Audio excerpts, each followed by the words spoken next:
neighbors. Welcome to the Music Festivals podcast. This is the show that helps you get to know music festivals, festival venues, and campgrounds before you go. I'm your host, Neighbor Nate, and I'm glad you're in the neighborhood.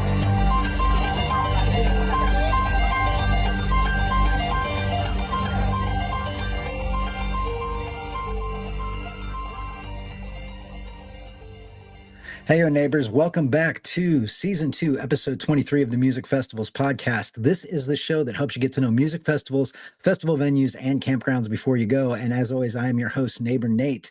Today, we are previewing what I think is going to be a great festival, the 2025 Whippersnap Music and Arts Festival in Brooksville, Florida, and it's held at the Florida Sand Music Ranch. If you've been following the show, you're probably fairly familiar with that venue as of now. My guest this week is Shane LaVigne, who is the Whippersnap founder and producer, and Shane also leads the Barefoot Fred Band, plays drums for Minim, and when he's not jamming, he owns and operates a business called the Artisan Tile Creations, which is actually a commercial and residential tile installation company in Crystal Lake, Illinois.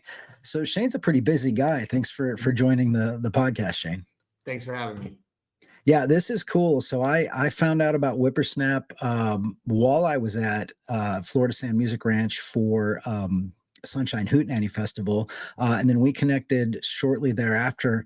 But it sounds like this festival was originally held in Chicago during the years 2011 through 2013, and then it took a hiatus, and now it's in Brooksville, Florida. Give me the backstory on that. I mean, we started throwing it in Illinois in 2011, and I obviously don't want to spend too much time talking about old parks that we weren't happy with, but that's ultimately what it came down to is we did 3 years in a row at 3 different parks because we never found the right venue. And it just got to the point where it just didn't seem worth it if we weren't going to have a home that we could get ourselves cemented and start to build off of. So 5 years ago, my wife and I moved to Florida, and we ended up over at Florida Sand Music Ranch for another festival that used to happen. And I just fell in love with the park and immediately knew it was the place to do this. And so basically I had no intention of throwing this festival anymore. And then once I got out to that park, it all kind of just popped off. And then, we're coming up into year 2 now. So what got you into wanting to host a festival in the first place? I mean, going from having a tile company and being a business owner and probably really busy with that, and then suddenly, hey, let's do a music festival. How do you cross that chasm? I mean, what got me into doing this when I was younger was the fact that there was a point in my life where I did nothing but play music. And I was always the guy who was organizing stuff for bands and organizing a little smaller events we were doing. And the smaller events just kind of progressively got bigger and bigger.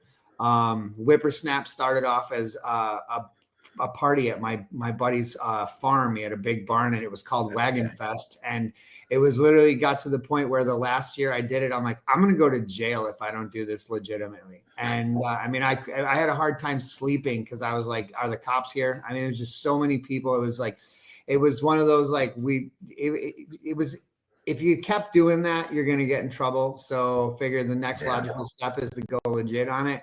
As far as doing the festival now, I love this stuff, and once I found a park that was the right fit, it just made sense. And then a big thing too is that, I've lived in multiple states. I played in bands in multiple states. And I can say without question that I have never seen people rally around local music and local events like the people out here in Florida. They're amazing. The fans are awesome. And it was definitely a huge motivating factor for me to jump back into this.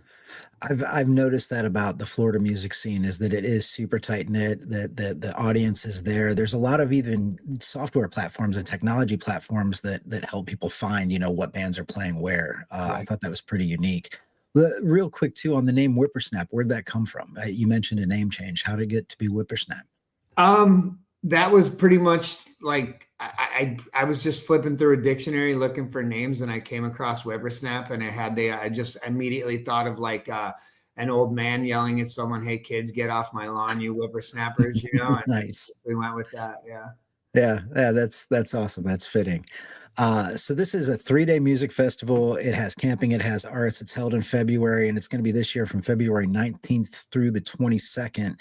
And you're going to have 2 stages, no overlapping sets. And I think you said there's 27 bands total playing Yep. over the course of the 3 days. Yeah, it's actually, I mean, technically you count four with the pre-party. We have one band playing 2 sets of Allman Brothers tribute on Wednesday night, sorry, and then full schedule Thursday, Friday, Saturday. And that's that Thursday, or that Thursday night is, or I'm sorry, Wednesday night is Stealin' Peaches. That's Yeah, the Allman's they're cover. they're a Florida-based band, and they are, I mean, a phenomenal tribute band. So I'm really looking forward to kicking off the event like that. That's amazing. That's awesome. And I know you had to wait a little bit to kind of talk about some of the headliners, but it looks like At you've got least one some of great them. folks. So let's talk about the big one. Or at least the big one for me is Keller Williams. I've seen Keller multiple times, but what's he going to be doing at Whippersnap? Okay, so I mean, as far as Keller goes, when we started talking with Keller's agent, we were talking about, do we want like Keller to have are we asking him to bring in a band here, or are we going to do the solo looping set? And for me, I grew up watching Keller Williams. Like, I mean, the first time I saw Keller Williams was the first time I ever saw anyone use looping in general. And I love all those old songs. And I was like, we're definitely having him do the looping set for this. So it's a Keller solo show. I'm sure he's going to end up having some guest musicians and stuff like that. Yeah. But yeah, we're going to get a lot of like the old school classics. I'm looking forward to like a Freaker by the Speaker. And Hell yeah. I mean, I actually saw him just like a couple weeks ago, and he did such a great job. And he played Best Feeling, which is, when I first saw him, he actually was opening up for String Cheese, so that was cool. Yeah. Nice. Yeah, he's mesmerizing to watch. Like, I love the sound, but just watching him do his thing is fascinating. He's amazing. Yeah, and he's honestly, I just met him for the first time a couple weeks ago, but he's like just such a chilled guy. I'm so looking forward to having him out at the event. Yeah, that's super exciting. Yeah, for anybody who's not familiar with Keller Williams, and I don't know if you're watching this show if you wouldn't be familiar with Keller because he tours everywhere, but he really combines everything from bluegrass to folk to alternative rock, reggae, electronica, and he's doing it all himself. It's just fascinating to watch. The other one I was looking at was New Mastersounds, right? So these guys are from England? Yeah, they're from Leeds. Yeah. Yeah. How did they end up playing a festival in Florida?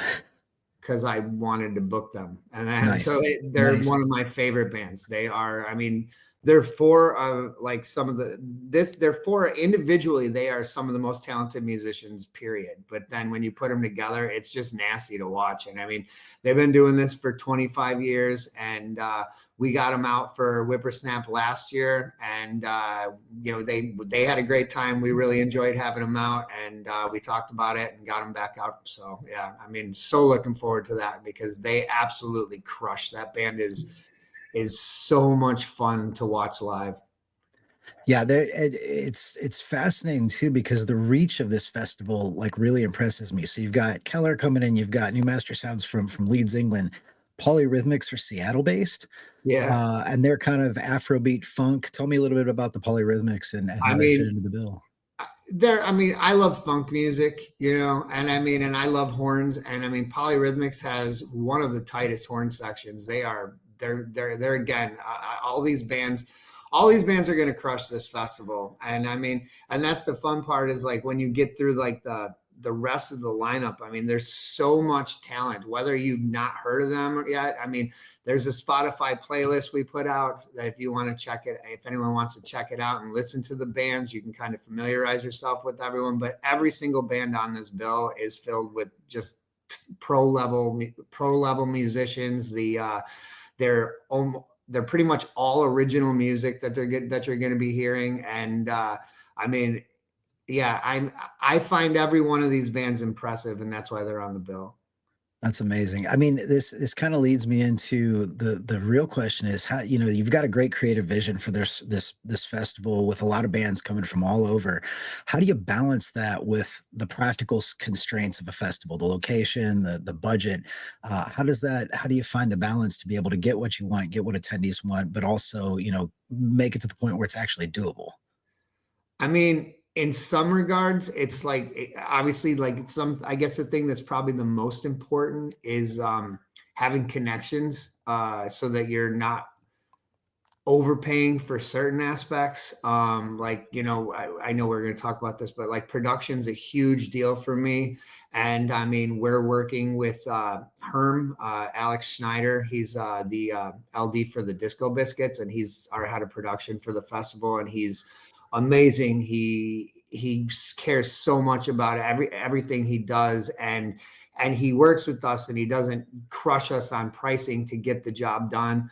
As far as navigating the band bookings, it's like at some point it kind of becomes a throw stuff at the wall and see what sticks, you Yeah. know. Like you're just like, I mean, some bands are going to come back and they're going to give you a number that you just can't work with. It's not that you don't like them, it's just that it doesn't fit into your model.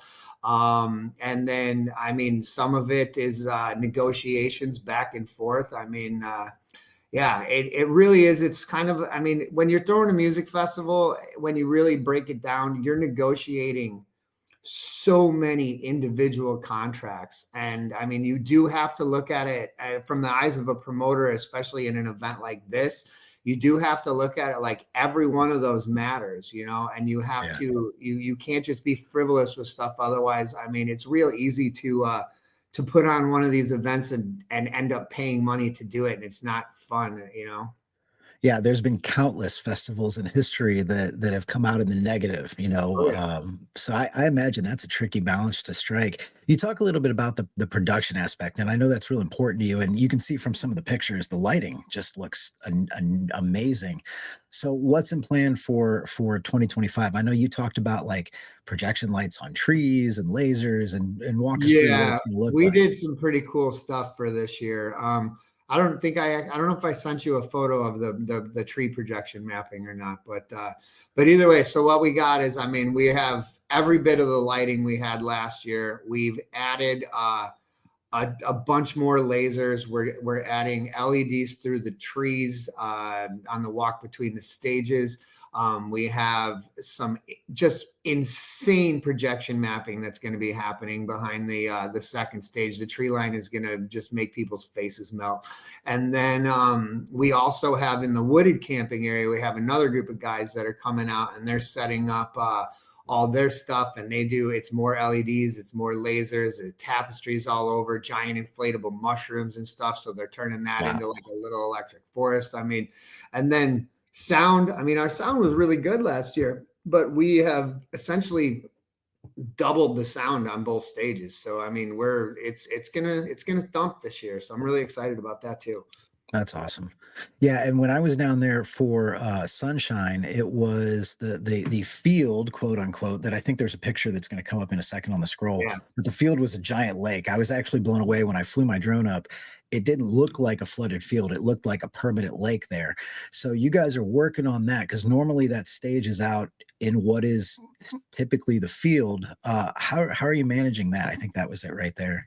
I'm I mean, essentially what we had to do is adapt. It's like, I mean, nature had other plans for us. So, I mean, I was planning on putting the field or the stage at the far back end of that field, and it's totally underwater. There's no chance that I'm putting a stage over there.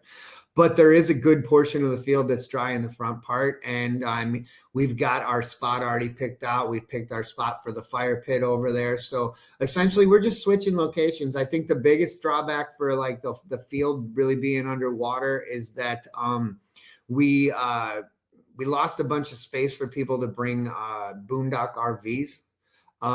So I've kind of been putting the word out like, hey, the park has a ton of electric and water hookup sites. We have sold a lot of them, but we still have them available for people who are thinking about coming and bringing an RV that we're planning on boondocking. We will have some sites available for that, but just nowhere near the quantity that we had last year. And ultimately, I just can't guarantee that I have you covered if you're planning on boondocking. So I'd recommend scooping up a site before they do sell out. Yeah, that probably makes sense. And I actually, when I was down there last time, I had an electric site. It's a regular campground, right? You've got 30 amp, 50 amp hookups. I thought Great. everything was laid out super nice, right? Like it's very convenient, easy place to see a festival. There's no long walks to the stage or anything like that. No, I mean, even where our new location for this year for the second stage, even with that, I mean, you're going to be if you walk slow, it'll take you 3 minutes to get over to the other stage, Yeah. and I set up each set ends, and there's a 5 minute gap before the next band even starts. So we gave people time to move about and not really miss any music. And I mean, yeah, if you're someone who's like really hardcore, you can technically catch every single minute of every single set at this entire festival. It'd be a lot. I wouldn't do it, but you can come close. Yeah. Do you guys have a target date for putting out the actual schedule of the bands? We've been talking about that. We hadn't said it exactly, but we are doing a ticket price increase on January 1st, and I believe the schedule is coming on January 1st. I can't wait to get the schedule out. I've been sitting on this schedule for like 4 months, and it's awesome. I love it. It's like we put a lot of thought into it. It's got a flow throughout the entire weekend in mind, and I think people are going to be really happy when they see it. That's awesome. That's awesome. So taking out the millions of things that you have to do, ticket sales, things like that, at the end of the weekend, if this is a super successful festival, what does that look like for you? What's important to you to make this really resonate? I mean, regarding obviously like financial stuff, I mean, ultimately what this is about, it's about building a community. It's about the people that come to your festival. They love it. They want to bring their friends back. It's about the people that are there working your festival. They love it. They want to come back. And that includes all the vendors. I mean, we've put a lot of thought into everyone who's going to be involved in this. And our goal is to make it so that, there's not a single person who walks away from this saying anything, but that was amazing, and I have to be back next year.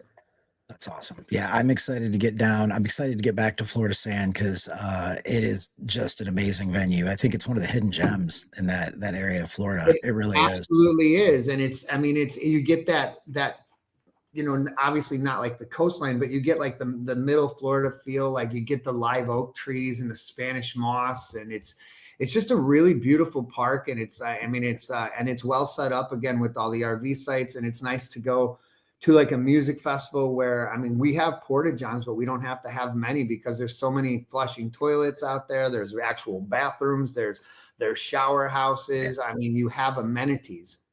And that's all included, right? Like that's not a special package or VIP or anything like that. That's just part of the festival ticket, correct? Oh, that's all just part of the festival ticket. I mean, the only thing that is different than the standard ticket for this year is the electric and water RV site.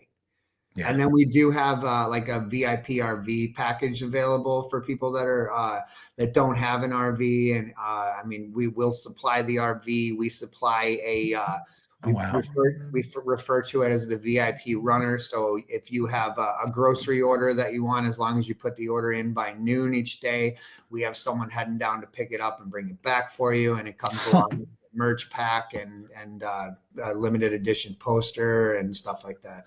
So I got to be honest, that's the first time I've ever heard of that at a festival, like a runner to actually go and get you're talking about like having somebody go pick up groceries for your festival stay once people get there if they're doing that VIPR package.